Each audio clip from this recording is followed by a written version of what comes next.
It's been called an army of thieves and cutthroats. I had gotten in some trouble back in the States. A band of hired killers. I was in the Australian Army and I was kicked out. But from the burning sands of northern Africa to the jungles of South America.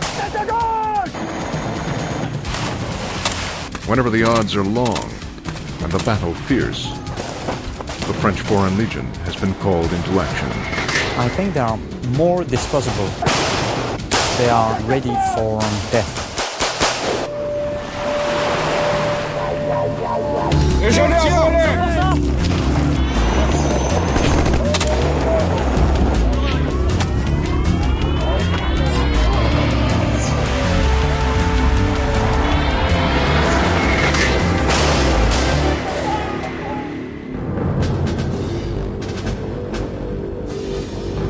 The Persian Gulf, 1991.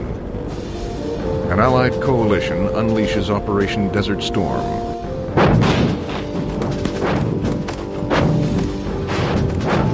American forces lead the assault.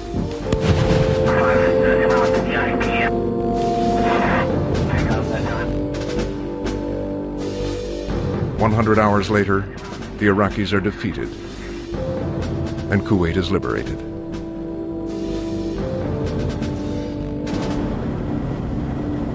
Over 30 nations came together to form the coalition. But one band of soldiers stood apart. The French Foreign Legion. A regiment shrouded in secrecy and littered with mystique.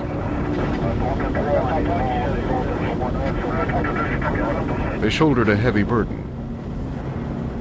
Guard the coalition's left flank from counterattack. General Norman Schwarzkopf commanded the Allied coalition. The Legion did a great job.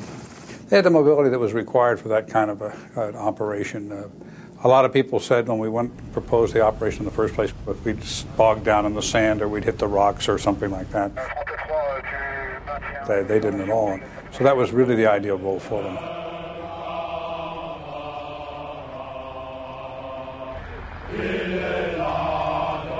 Few know the Legion still exists.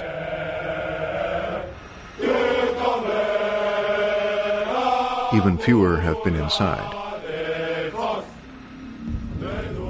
Since its inception nearly 2 centuries ago, the Legion goes where a legionnaire is most needed. They're part of the regular French army. But no one holding a French passport is allowed to join. Only foreigners can enlist. And once you're in, you may not make it out.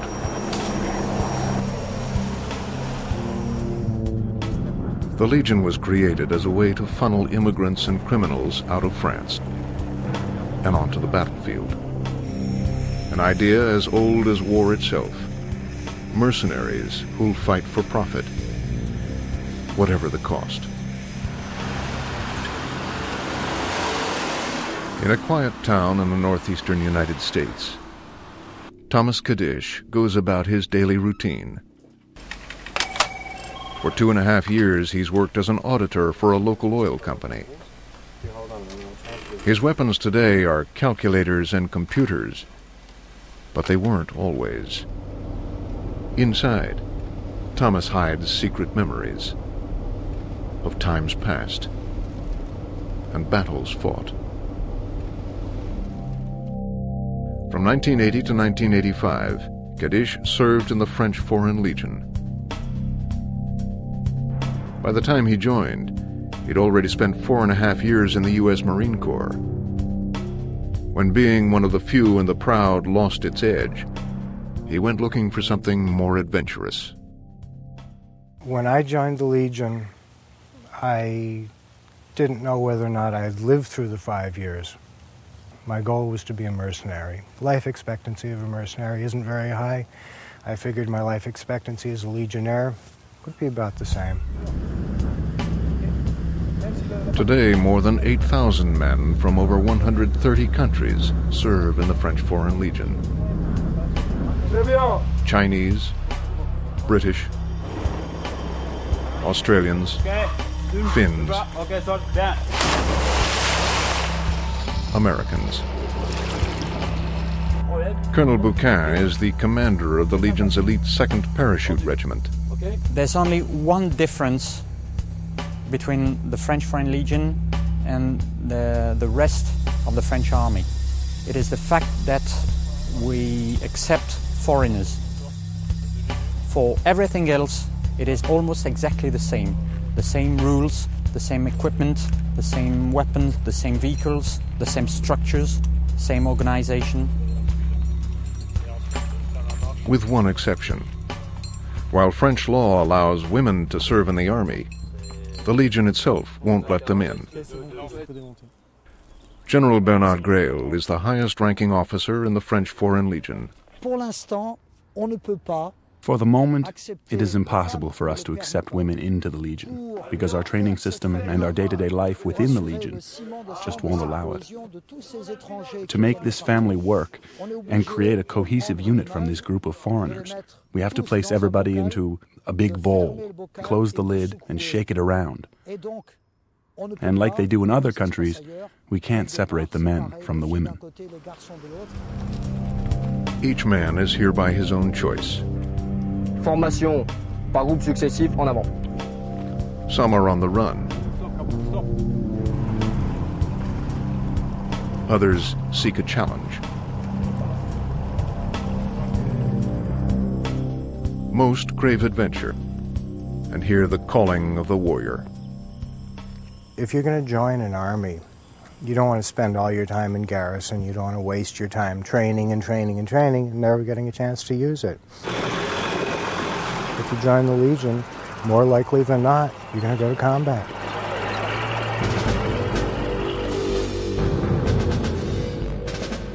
This is where their story begins. Paris, Fort de Nogent, the entry point into the Legion. Millions of men have passed through these gates into a dark and secretive world where only 1 in 12 is accepted. A fierce competition to be one of the chosen few. It's the only institution of its kind in the world. The only one that gives a man a second chance. Whatever the reason, if the man wants to shed his old skin, leave behind his entire life, he can come to us and start over, be reborn in a way, without a lot of questions about his past.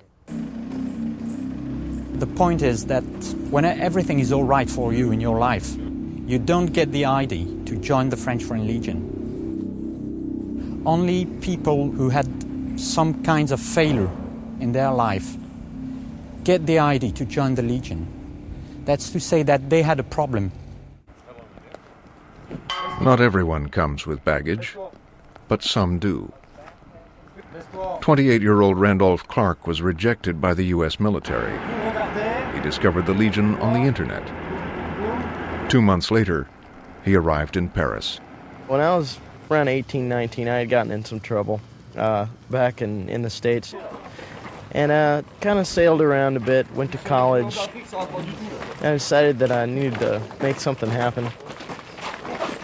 The Legion offers every recruit a fresh start and a new identity if he chooses. What languages? A guy who was speaking in broken English said, "Wait here," and somebody else came in who spoke English much better and said, "Why do you want to join the Legion?" So I told him why I wanted to join the Legion, and he looked at my passport and he said, "Wait here." And about 5 minutes later, he came back with a piece of paper with a different name typed on it, and he said, "Sign this, your name is now Jeffrey Keith." Under their new name, they sign a 5-year contract that promises a rendezvous with danger. From this moment, a recruit begins a new life, whether he's looking ahead or over his shoulder. If he chooses to shun his past, it won't get through the front gate. Colonel Mishka Yakolev. The idea is that, in effect, we'll sign the contract under fake identity, and that is anonymat. So you got diplomas. We create a disconnect between the you were as a civilian before and who you are now as a legionnaire. So someone who's looking for you, you're not there anymore. You've left this planet. The new recruits get shipped south, down to the outskirts of Marseille, in the town of Aubagne. Here they undergo 3 weeks of rigorous testing. Those who make the cut face a tougher ordeal. 16 weeks of basic training in southwestern France at the garrison of Castelnaudary.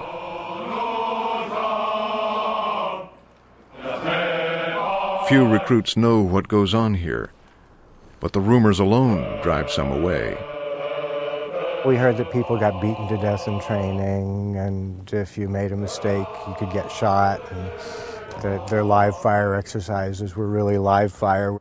We'd heard things like that and wondered whether or not they were true. The truth itself is tough enough. The pounding begins immediately.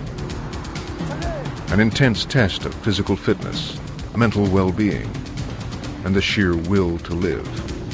They have a different style than the Americans. It's a lot of physical. It's you go. You have no choice. You know, don't sit down. Don't cry about it. You go. You're a legionnaire. Legionnaires train as they would fight, and fight as they train. And they're trained to be expendable. More often than not, they are sent to some of the most dangerous places in the world. They usually like to send the Legion first, because if things do work out fine, then they can give the glory to the French army, and if they don't, well, so a few foreigners got killed. No big deal. 1997. Chaos breaks out in the Republic of Congo. Thousands of Europeans are trapped in the middle of a civil war. Most European governments stand silently in the wings, too nervous to intervene. But the French have an option the others lack. An army of foreigners willing to fight for France, or die trying. I think they are more disposable. They have accepted to give their life for their new family. They are eventually ready for death.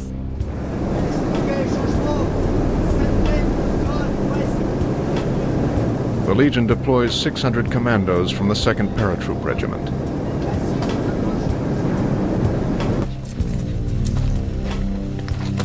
On the ground, they encounter the legacy of France's colonial past. Anti-French sentiment on both sides makes the Legionnaires targets themselves. After days of attacks and counterattacks, they round up the foreign nationals and shepherd them to the airport. One Legionnaire is killed. 5 others gravely wounded. Ian Lawson is a 13-year veteran of French Foreign Legion. We evacuated 6,500 people over there in just under 2 weeks. Some refused to go in to do the job. They said it was too dangerous. We were asked to do it, went and we did the job. Showed the world that we could do it. But that's the way it goes. That idea is drilled into every recruit at Castelnaudary. Once the order is given, the mission is sacred. And it will be accomplished. But at what cost?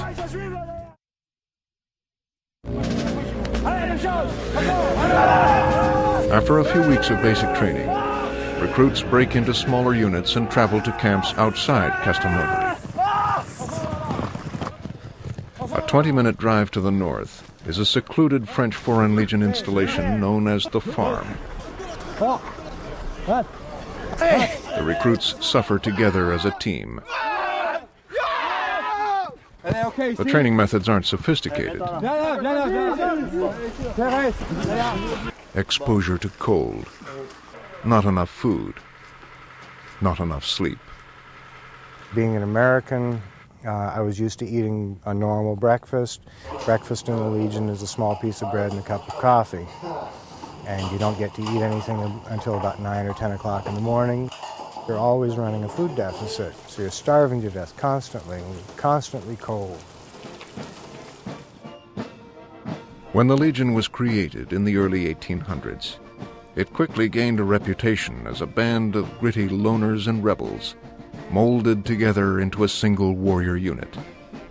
They fought around the world, from Mexico to Morocco. Along the way, they developed a fierce pride and a set of grim traditions. One is known as March or Die. When the Legion was in the desert, they would march places together, and if you lagged behind, there were always rebels hiding, watching your every movement, waiting to kill that lone, weak person. So if you didn't march, you died. Soon enough, some are desperate to stop. A handful desert every year. Those caught may suffer beatings and imprisonment. The Legion's history of brutality is well documented, but also well hidden. It's about teamwork, an esprit de corps, to create the kind of soldiers who'll stick together in the face of anything. The Legion has a motto, Legio Patria Nostra. The Legion is our homeland. You give up all your ties to everything else and you swear allegiance to the Legion. The force of the Legion is that we are all here, united for the same cause. Different cultures, different traditions, different religions, different colors, and different mentalities.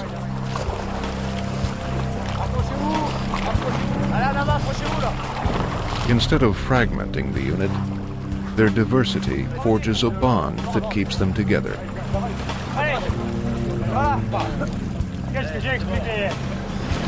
After a while, nationalities fade away. It's first month, you're an American. But after a while, once we get to know your comrades, then that fades away. You're no longer an American. Since the Legion has 100-odd nationalities serving, it can draw on the experience of just about every nation in the world.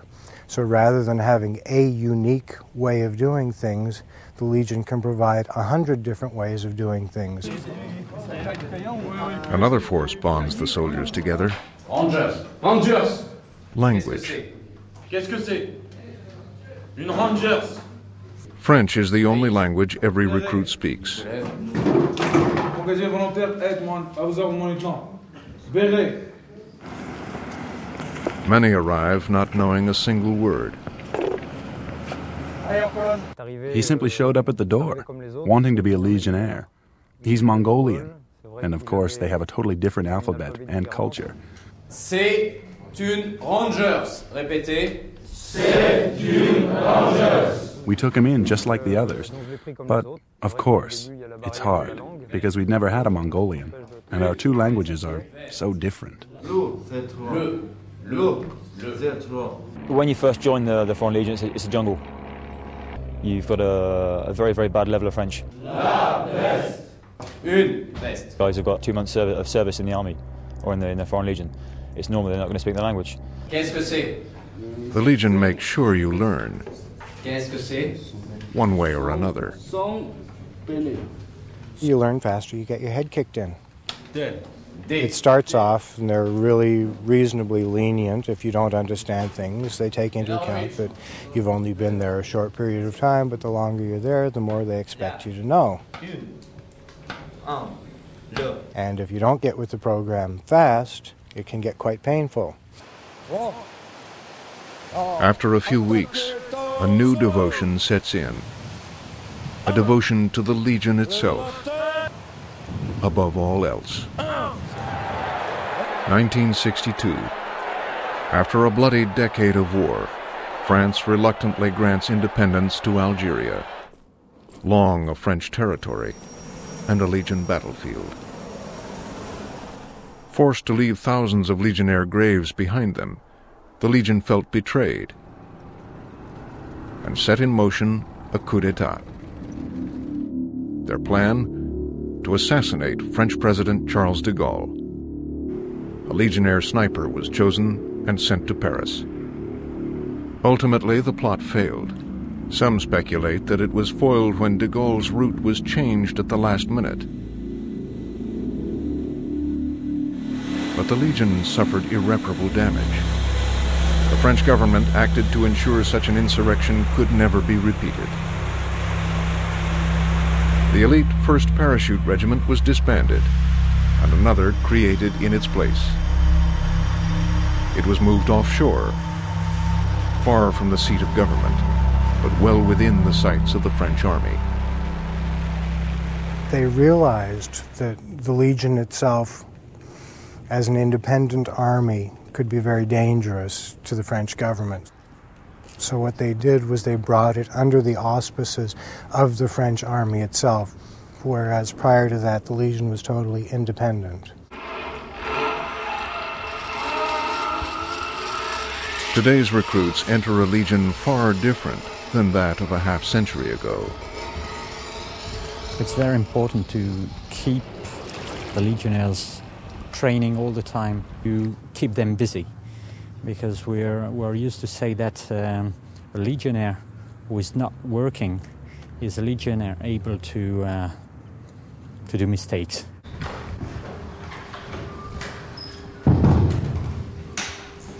Discipline, dedication, and loyalty are the order of the day. Legionnaire Schneider, absent de mon colonel. C'est la Légion étrangère.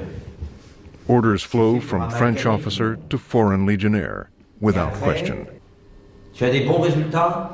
Oui, mon colonel. Dans l'armée allemande, mon colonel. In one way, it is easier to control in the French Foreign Legion for the chief, because you know that you give an order and you will be obeyed. On fait un bond de 200 mètres, toujours en essayant de trouver un point d'observation. When a guy asks to move a mountain, the colonel turns around and says, right, tomorrow I move that, we will do it because he said to do it. It's not blind brainwashing. It's if he says that it can be done, well, okay, fine, it can be done. Recruits are taught to ignore the political or moral implications of their mission. Where the government decides to send you, that's where they send you. If you start to toss back and forth, well, politically this is wrong, then you think twice about fulfilling your mission. Then you lose that edge that you had. They are looking for a family, they are looking for a place where they have a specific job, where they get orders, where they don't have to think, where they just have to obey, and they are looking for some kind of security in this new place they have chosen for their life. For those who keep going, a proud moment awaits at the finish line. After 1 month of basic training, the recruits are considered Legionnaires, fit to wear the képi blanc, the Legion's trademark white hat.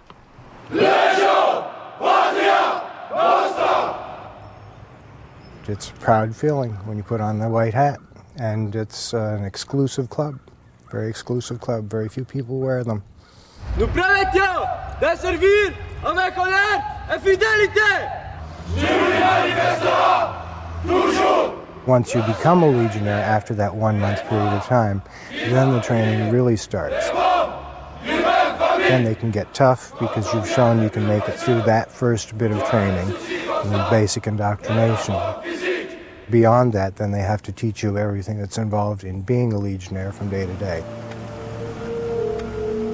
It's all in preparation for what lies ahead as they move into the real world with real battles in some of the most unforgiving conditions on Earth.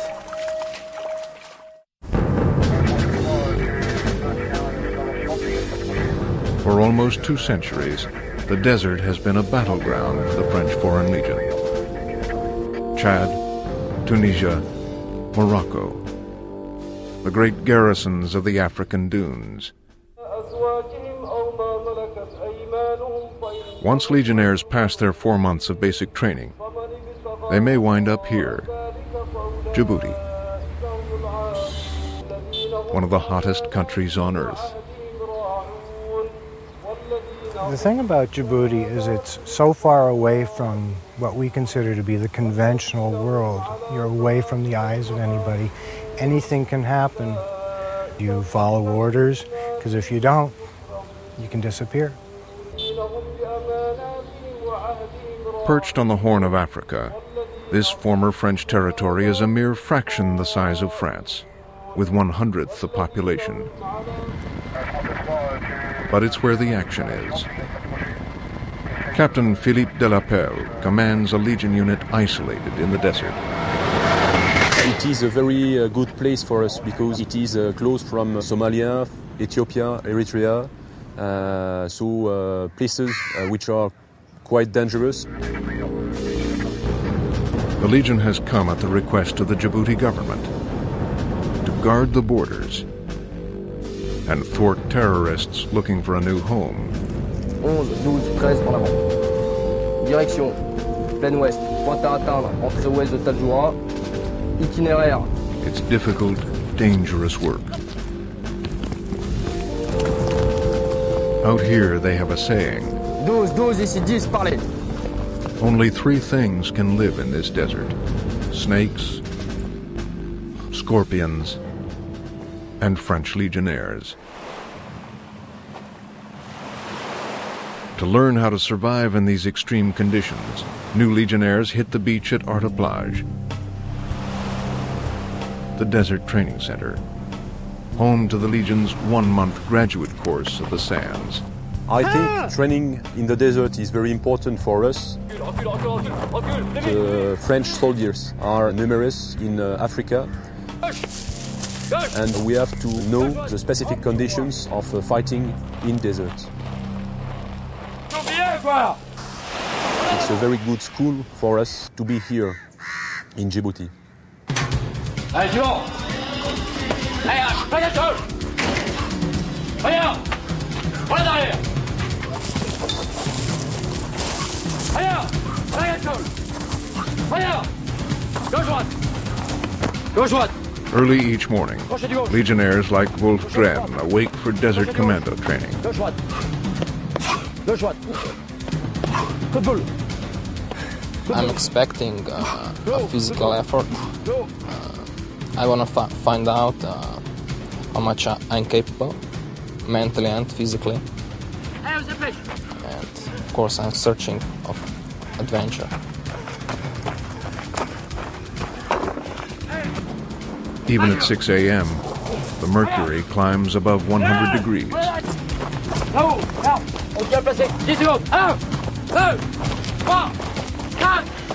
Reared on the ski slopes of Slovenia, he's never tackled conditions like this before.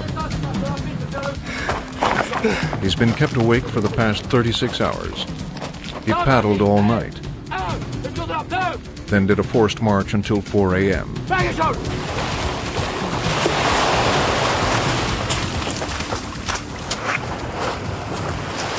It's difficult to prepare for a challenge like this.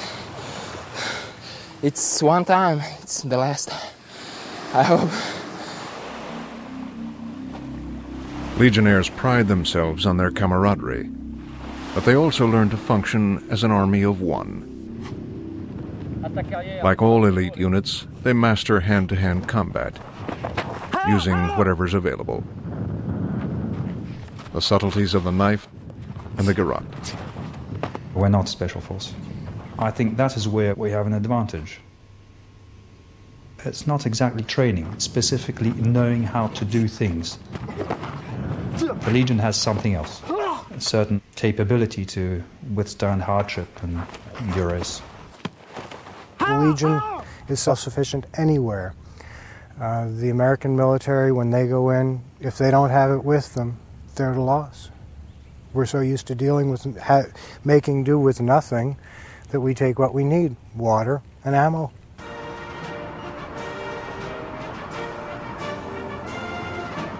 Time and again, the Legionnaires have tested their capacity to survive against all odds. 1954, Indochina. After an epic 56-day siege, Legionnaires surrender at Dien Bien Phu. It's the beginning of the end for the French in Southeast Asia. After nearly a decade of war, 10,000 Legionnaires have perished. But for those who fought on against overwhelming odds, it was a part of something ingrained into every Legionnaire, the notion they would rather die than surrender. He wants to give absolutely everything to the Legion. In the worst battle situations, that's where a Legionnaire truly shows himself. In the last century, over 30,000 Legionnaires have died in combat, a casualty rate of 1 in 10. This is the mainstay of their grim legacy. A Legionnaire knows that one day or another, without wishing it, he may not come back from a mission. I think that they all have this understanding. There was a famous French general, General Négrier, who said, "Vous êtes légionnaire pour mourir, je vous envoie où l'on meurt." You're a legionnaire to die, I'll send you where you can die. When you join the Legion, death is just another one of those things that happens. It's accepted. You got to be aware of you could go to another country and fight and die for a different country. And for me, that was a chance I'm willing to take. In an era of burgeoning civil war, the Legion is more active than ever. There is always the chance that we'll be called into, as it's happening now in Afghanistan. We've already operated in Kosovo. There's a chance we might be called into Macedonia. Our company has already operated in Chad. And the Legion throughout its history has always operated in any hotspot in the world. With its global reach, the Legion once again came under attack as the enforcer of French colonialism. Algeria in the 1960s was the low point. Desperate for independence, Algerian freedom fighters faced off against the Legion. For years the battle raged. Thousands on both sides died. In the end, the Legion was not only defeated, but denounced for its brutality.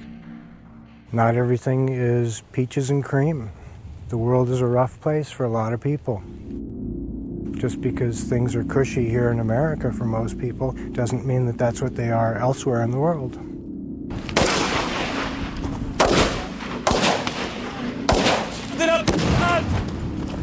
When you have a jungle out there, sometimes somebody's got to go in and keep things in order. And it's not always easy to keep things in order. Sometimes certain measures have to be taken. The Legion continues to play a major role in supporting French interests around the world. The Legion is always doing something, somewhere. Right now, there are probably half a dozen operations going on in the world involving Legionnaires that you'll probably never hear about. Places like South America,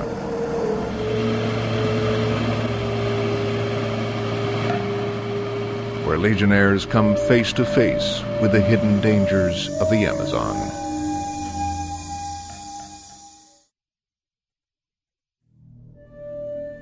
Dawn in French Guiana. an ocean away from the Eiffel Tower. A little piece of France in the jungles of the Amazon. Sunrise reveals the tranquil beauty of this wilderness. And something else. This is Camp Zutz, jungle training, Foreign Legion style.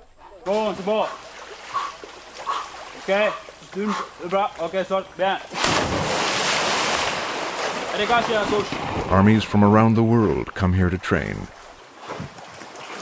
Only the Legionnaires keep coming back. Fergal Keating is a jungle warfare specialist, nearing the end of his second 5-year contract. He's come here to pass on all he knows about survival and combat under extreme conditions. How hard is it here in the jungle at the center?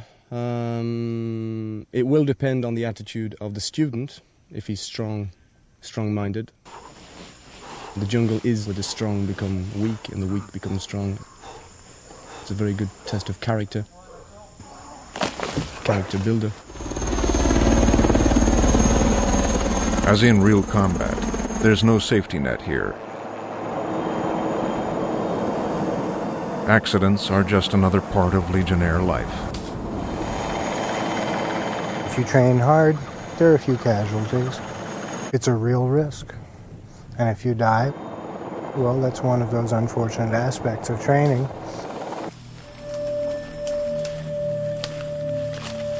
We send the Legionnaires out into the jungle to live, survive, and fight in this environment. Basically, they will have to live off the land. We'll put them more or less through a tough time, but we won't really annihilate them, if you like. The jungle itself will take care of that.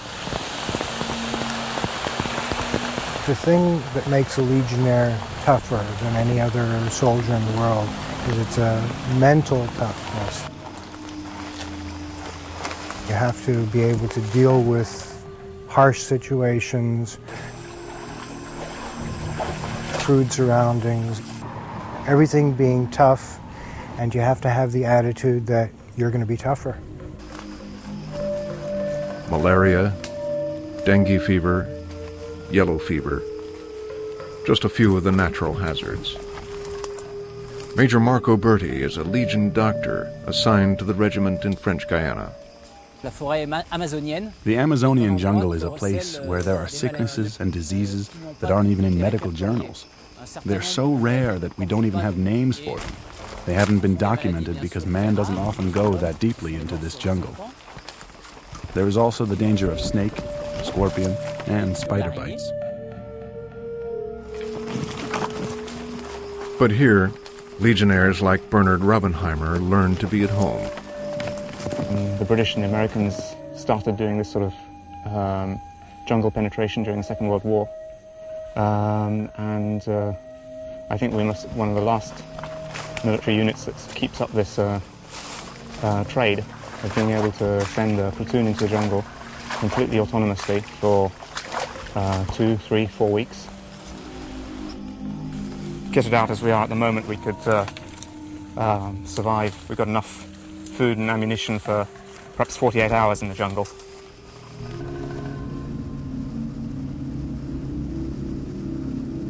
Out here, the Legion has 2 missions.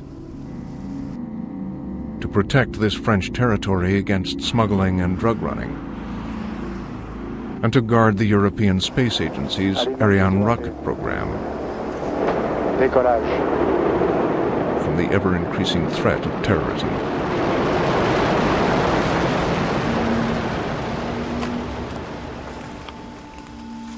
Our company in particular has the ability to go pretty well anywhere in the jungle, so the regiment has a serious role in guarding the site and just keeping a military presence.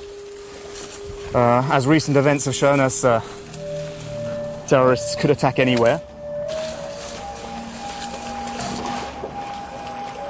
The jungle has a way of holding on to people. As the officers like to say, the Legionnaire may leave Guyana, but Guyana will never leave the Legionnaire.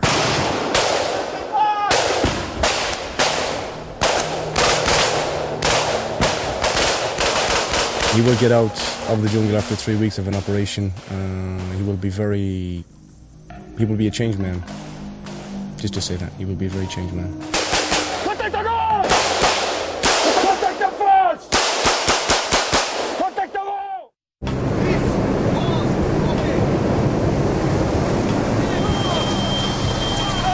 If there's an elite unit of the French Foreign Legion, it's the paratroopers who make up the Airborne's 2nd Regiment. Based on the island of Corsica, just off the coast of southern France, these men are the best the Legion has to offer. Here at Camp Rafale, 1,100 Legionnaires and 60 French officers hone their skills to a fighting edge. Their reward? The top combat assignments in the Legion. There's nobody in the regiment who doesn't jump. Everybody has to jump. If you're a clerk, if you're a cook, doesn't matter what you do, you still jump.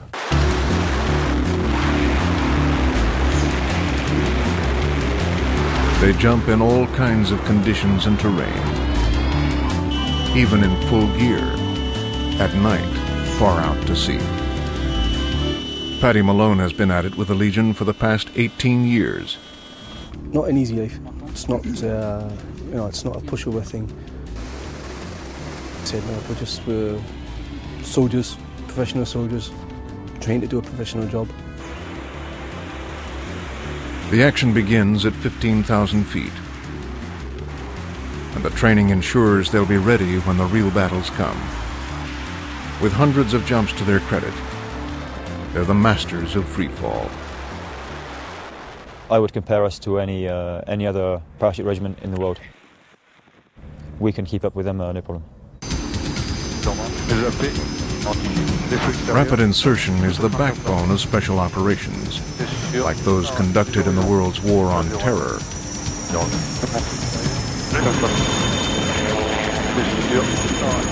Small commando units made up of 7-man teams race against the clock.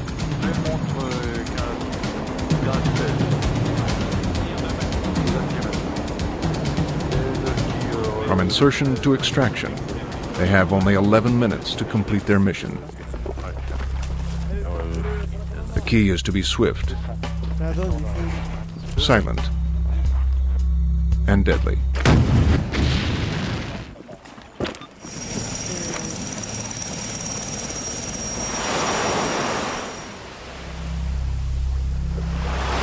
One of our strongest points is we can go in any situation and we'll always come out, on top. We can adapt to any situation, anything. Or go into the mountains or go on the plains, we don't care. Just go in there and get it done, go in there and get the job done to prove our reputation, to prove that we are what we are and we can do what we do, you know? That we are as good as people say we are. Today's Legionnaire may be technologically superior to his predecessor, but both share a common origin.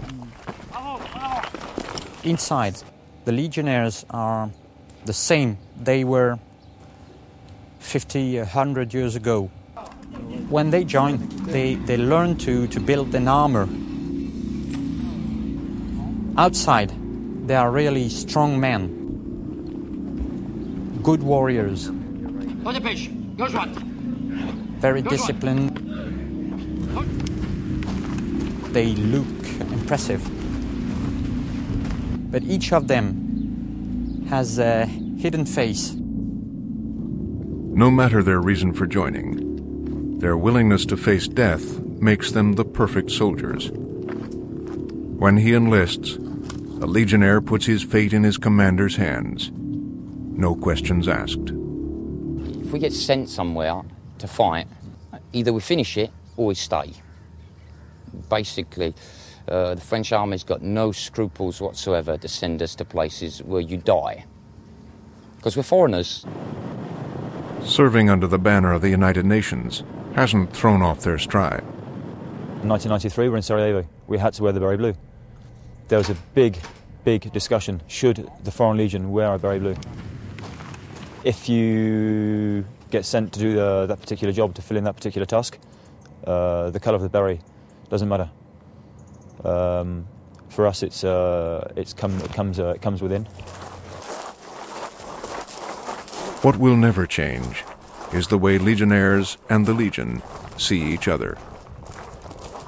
I think the Legion will always remain a home for some people who had troubles in their life and who wants to find something hard to realize themselves.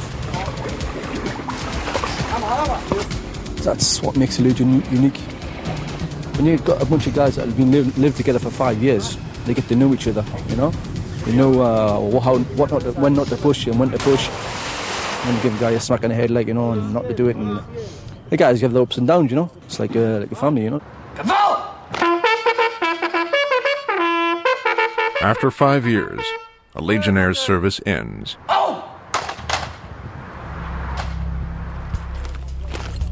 Chances are, he's gone through combat. If so, odds are 1 in 10 he didn't make it out alive. If he survives combat and serves out his contract, he's free to leave. Before he does, he has a choice. Take back his old identity, or keep his Legionnaire name with a new French passport. Thomas Kadish decided to go back to his old self. With his identity restored, he returned home and eventually married. But his years of service in the Legion took their toll. Where you served for 5 years under a different name, suddenly you become, once again, the person you were before you began. Can you go back to your life? Can you go back to who you were when you joined? You're still the same person, but you're not. For those who choose to stay, the Legion can become a home they never leave. And after a lifetime of adventure, they retire to Domaine d'Anjou, a chateau in southern France, where the Legion looks after its own. They owe their allegiance not to a king, not to a constitution, it's to the organization. Hey! They are probably the ultimate builders, the penultimate builders of this thing called unit cohesion. At the end of Operation Desert Storm, the Legion awarded U.S. General Norman Schwarzkopf one of its highest honors. When they made me a member of the Legion, they gave me a card with a telephone number on it. It said, if you are anywhere in the world and you get in trouble, call this number and we will come to your aid. 100%! Consommation 100%! Revered by many, condemned by others, the French Foreign Legion is unlike any other fighting force in the world.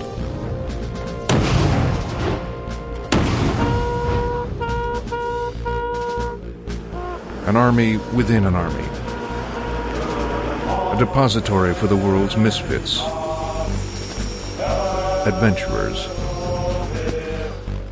and romantics.